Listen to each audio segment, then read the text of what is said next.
En el año 2012, entre finales de enero y la segunda semana de febrero, hubo 16 días de silencio de radio de una expedición rusa en la Antártida.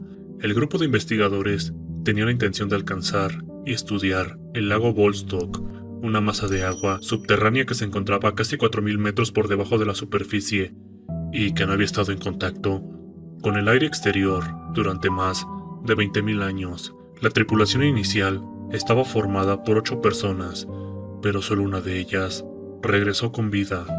Fue encontrada por una estación noruega a 30 kilómetros de la supuesta entrada del lago, casi muerta de frío y aterrorizada. Horas antes, había roto el silencio de la radio, murmurando simplemente: «Ayuda». Cuando la enviaron de regreso, tuve la tarea de entrevistarla para la institución. Para proteger su privacidad, se cambió su nombre y los nombres de sus colegas. Mi oficina era un lugar acogedor. Cuando ella entró, estaba escoltada por guardias. Pareció agradecida de sentarse junto al fuego.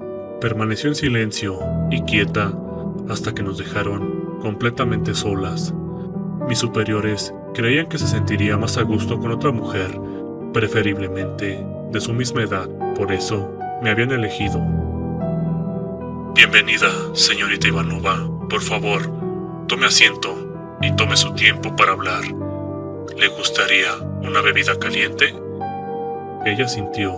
Le entregué la taza humeante previamente preparada. «Encantada de conocerte.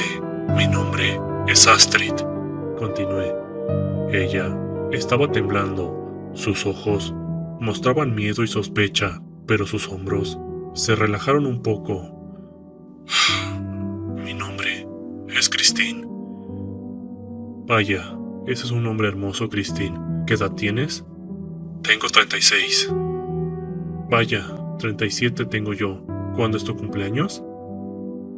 Después de unos minutos de charla ociosa, para que ella se sintiera más cómoda conmigo, comenzó a contarme su historia. Así que le dejo un aviso al espectador que está viendo y escuchando este video. Esta es una transcripción de la misma, palabra por palabra, traducida libremente por mí. Los 8 habíamos estado juntos en la estación durante 3 meses antes de que nos enviaran a descubrir este lago, así que estábamos bastante familiarizados entre nosotros, o al menos con nuestro propio equipo. Éramos 2 grupos de 4 y hacíamos turnos cada cierto tiempo. El primer grupo estaba formado por nuestro líder, el Dr. Oblonsky, y otros 3 hombres mayores. Uno de ellos, un fotógrafo profesional de la naturaleza. Creo que los 4 tenían alrededor de 50 años. Fueron educados, pero rara vez nos veíamos o hablábamos. El segundo grupo estaba formado por las 2 únicas mujeres, Anastasia Goncharov y yo, y 2 hombres más jóvenes, el doctor Iván Yanjotov y Miroslav. Me sentí bendecida de estar con ellos. Anastasia era la más joven de nosotros, tenía 29 años, o eso me parecía, la persona más agradable que jamás haya conocido. Por otro lado, el doctor Ivan era divertido y abiertamente gay, unos 5 años mayor que yo, y Miroslav era un sujeto agradable, era guapo.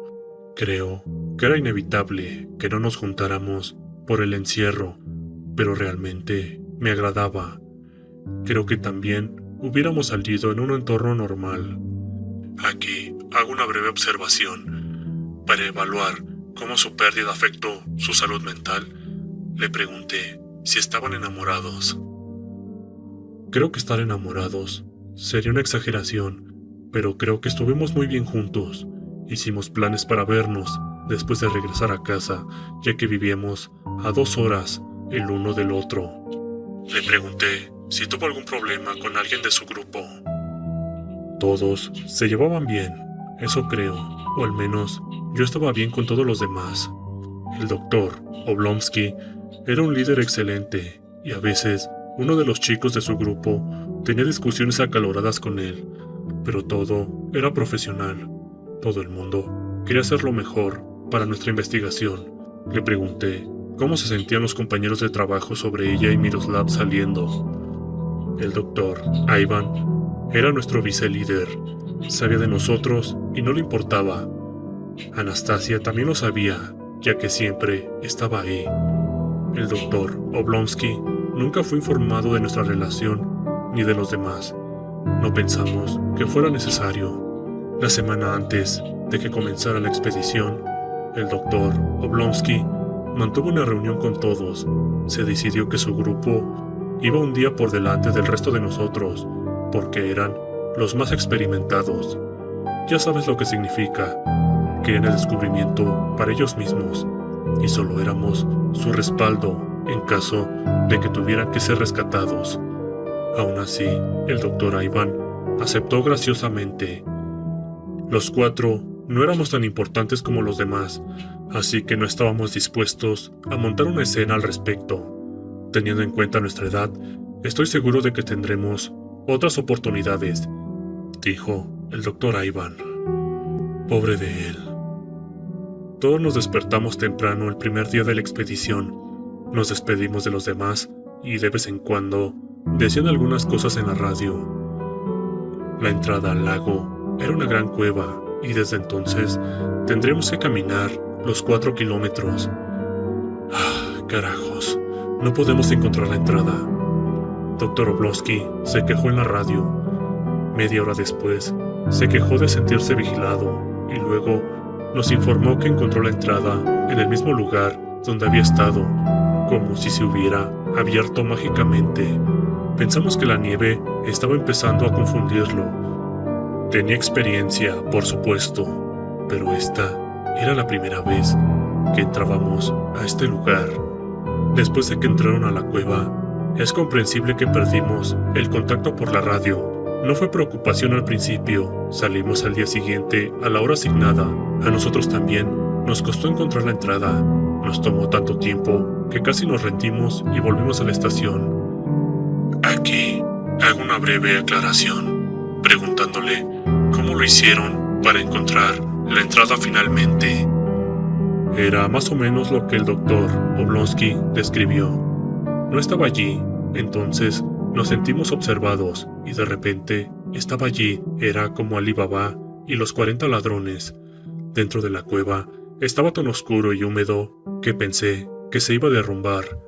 Olía terriblemente a pescado podrido y nuestras linternas revelaron un interior rojo oscuro lleno de carámbanos de un blanco brillante. El techo era de un arco perfecto, no menos de 30 metros de altura, y el suelo tenía una textura extraña, granulada y húmeda. Hacía extrañamente más calor de lo que imaginaba. Quiero decir, todavía hacía bastante frío. Lo medimos hacia 2 grados centígrados, pero mucho menos frío que el exterior. Las cuevas cálidas no eran desconocidas, pero no era lo que esperábamos. ¿De qué están hechas las paredes?, preguntó Anastasia con curiosidad, cuando la tocó y palpitó levemente. La primera señal de nuestros compañeros fue una cuerda gruesa atada fuertemente a una de las muchas estalagmitas de hielo. Indicaba que el camino bajaba y lo seguimos de cerca. Después de caminar durante aproximadamente 1 hora, descendiendo ligeramente, el piso cambió de textura granulada, algo similar al techo, y las paredes parecía estar esculpido para parecerse a millones de huesos rojos. Tan pronto como pisamos el nuevo suelo, hubo un ruido que hizo temblar toda la estructura, como el rugido de una bestia o el más fuerte de los pian. Nuestros pies comenzaron a hundirse en una sustancia pegajosa de color violeta claro que fluía al revés. Venía de las partes inferiores de la cueva río arriba. Salté de nuevo a la parte granulada, todavía salvo del extraño líquido. Anastasia me siguió. Miroslav y el doctor Ivan habían decidido seguir adelante, pero aquel violeta claro se convirtió rápidamente en un exudado espeso de color púrpura oscuro que pronto envolvió sus pies. Al principio, la cosa solo cubría sus talones, pero aquí viene lo más extraño y quizá aterrador. cuando la parte inferior de sus cuerpos, literalmente, comenzó a desaparecer. Pronto se hundieron y fueron completamente absorbidos por aquel horrible líquido. Desde donde estábamos, Anastasia y yo observamos con horror cómo nuestros dos compañeros masculinos comenzaban a desintegrarse vivos. Al menos parecía ser bastante indoloro. Fue tan rápido que probablemente apenas se dieron cuenta de que sus cuerpos se estaban disolviendo. Estaba paralizada, hipnotizada. Dos personas de una gran complexión desaparecieron en menos de 10 segundos. «¡Rápido! ¡Tenemos que volver!», insistió Anastasia, y comenzamos a correr hacia la entrada de la cueva. Ella estaba liderando el camino, siempre mirando por encima del hombro para ver si yo seguía con ella. Ni siquiera vio cuando las estalactitas y estalagmitas se fueron cerrando a su alrededor, como si fuera una doncella de hierro. Mi colega y amiga se había ido en un segundo, empalada por dientes afilados. Su sangre manchaba los carámbanos blancos nacarados. Ahora no tenía ninguna duda, estaba dentro de algo vivo. Y lo que es peor, estaba atrapada entre los dientes de la bestia y su jugo gástrico, completamente sola. Los carámbanos permanecieron cerrados alrededor del cuerpo de Anastasia, desafiándome a intentar pasar. Lo único que me quedaba era la cuerda fuertemente atada, enderezada sobre el charco de ácido mortal. Probablemente el río púrpura mortal no estaba allí cuando el primer grupo lo cruzó. Tomando una respiración profunda y dejando atrás la mayor parte de mi equipo, caminé sobre el cable como un funambulista, sabiendo que caer significaba una muerte segura. Dios bendiga a mis padres rusos y su deseo de verme como una bailarina. Han pasado 20 años desde que dejé de fumar, pero mis pies todavía están increíblemente fuertes y me las arreglé para usarlos como una cuerda floja mientras el río aún estaba cerca. Después de un tiempo, el suelo y la garganta de la bestia estaban cada vez más abajo, lo suficientemente lejos del cable como para poder sostenerlo con las manos por encima de la cabeza, lo que era mucho más fácil, por supuesto. No tenía ninguna razón real para vivir, pero soy una científica, maldita sea. Lo único en mi mente era sobrevivir para poder contarle al mundo lo que encontré. Después de llegar al final del cable, caminé Dios sabe cuánto tiempo. Mi conocimiento de anatomía me permitió encontrar mi camino alrededor del ácido y poder sortear los grandes charcos de este. Empecé a notar unos bultos verdes que flotaban sobre el jugo gástrico, los cuales estaban ilesos. Algunos eran pequeños, otros eran más grandes que yo. Claramente, alguna materia no digerida. Es demasiado descabellado si te digo que salté en uno de ellos y lo usé como una especie de bote. Bueno, les digo que he estado dentro de un gigante terrible, así que todo lo demás tiene que ser demasiado increíble. Y así fue como logré atravesar su sistema digestivo. Cuando sentí hambre, traté de comerme un pedazo de mi bote, sin tener nada más a mi alrededor. No me mató, por supuesto, así que seguí comiendo pequeños trozos para sobrevivir. No tengo la menor idea de qué es lo que era, pero me mantuvo con vida lo mejor posible. Dormí y oriné allí, en mi barquito. Pronto, el olor de mis propios excrementos superó el olor de los peces muertos. Dormí 3 veces antes de encontrar el resto de mi tripulación, lo que significa que sobrevivieron más que mi grupo original. Según mis cálculos torpes e imprecisos, considerando el tamaño de la boca del monstruo, estaba al final del estómago de la bestia, en dirección al primer intestino. Cuando encontré al Dr. Oblonsky y a los demás, él y un segundo compañero investigador fueron preservados dentro de una especie de ámbar, con expresiones de terror en sus rostros. Habían estado vivos durante mucho tiempo dentro de esa cosa antes de morir. ¡Mierda! Podrían haber estado todavía vivos cuando pasé junto a ellos. Simplemente no tenía forma de salvar a nadie. Los otros dos estaban presionados contra los lados del estómago de la bestia, como cuando aplastas un mosquito particularmente gordo en la pared. Aquel líquido violeta claro goteaba del techo y los digería lentamente. La naturaleza de sus muertes me hizo darme cuenta de que estaba lidiando con algo nuevo. Lo que sea que secretaba esa cosa ámbar en el Dr. Oblonsky probablemente era una estructura enorme que aplastó a los otros dos. Esto solo se me ocurrió en un segundo, antes de que unas membranas enormes y extrañas, parecidas a tentáculos, cayeran de pequeñas grietas sobre el techo. Parecían detectar seres vivos por el olor. Así que hice lo peor que tenía que hacer hasta ahora. Me acosté boca abajo en el bote y me cubrí de mi propia mierda. Y así evité ser preservada en algún lugar donde nadie pueda alcanzarme y salvarme. Mientras el barco se digería en los intestinos, el mar de ácido se convirtió en un azul hermoso y etéreo. El líquido estaba tan tranquilo y cristalino, y creí que era el infame lago Vostok.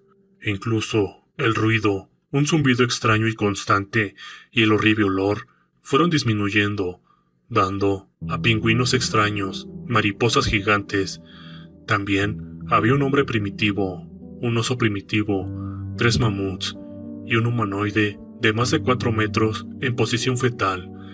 Aún en aquel lago, viajé por las cámaras extrañas, donde aquel líquido claro estaba debajo, completamente lleno de fósiles extraños.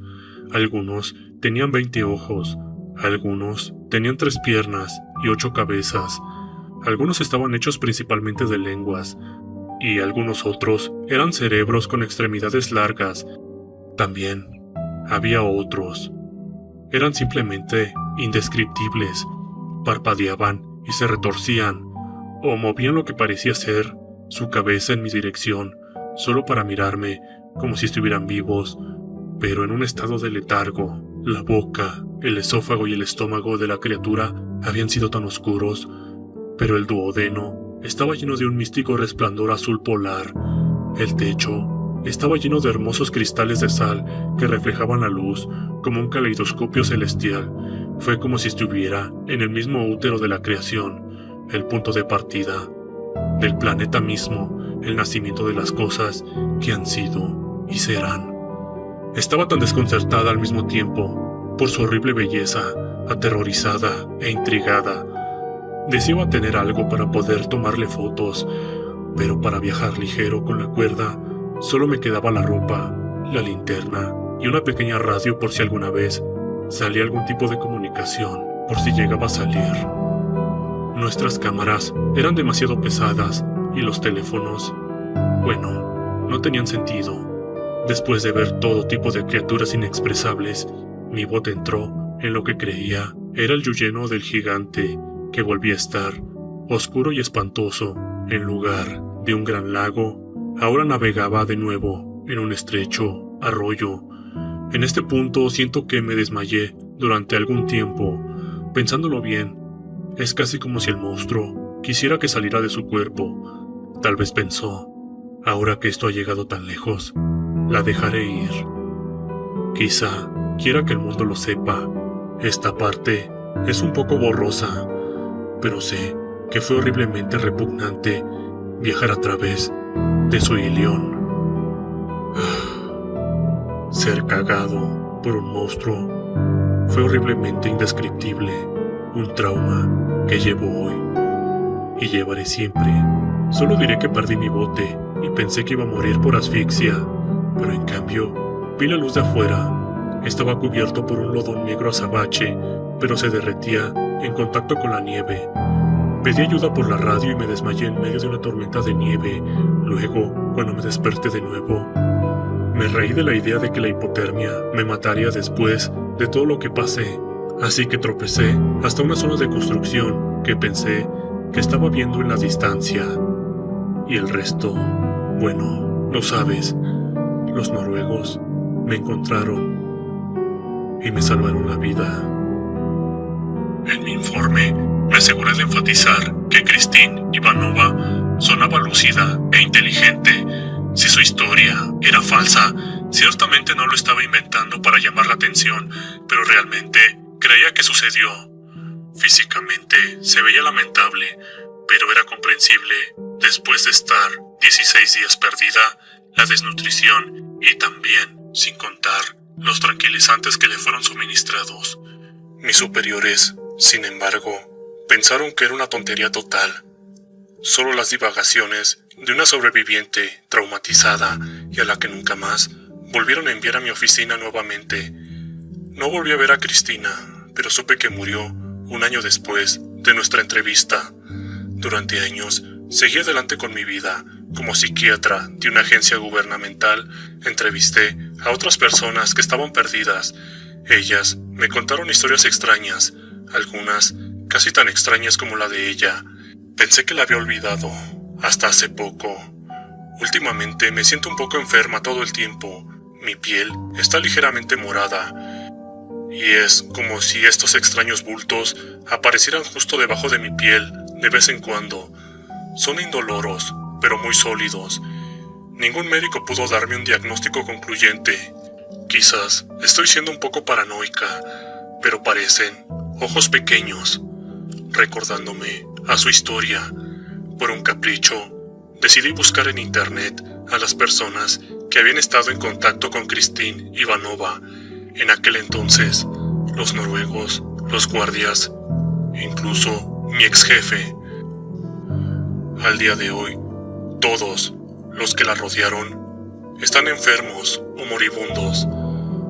Aterrorizada por mi seguridad, decidí colarme en una habitación que no debía y revisar su archivo. Tenía la intención de revisar lo que habíamos hablado, buscando una pista para cualquier enfermedad que tuviera.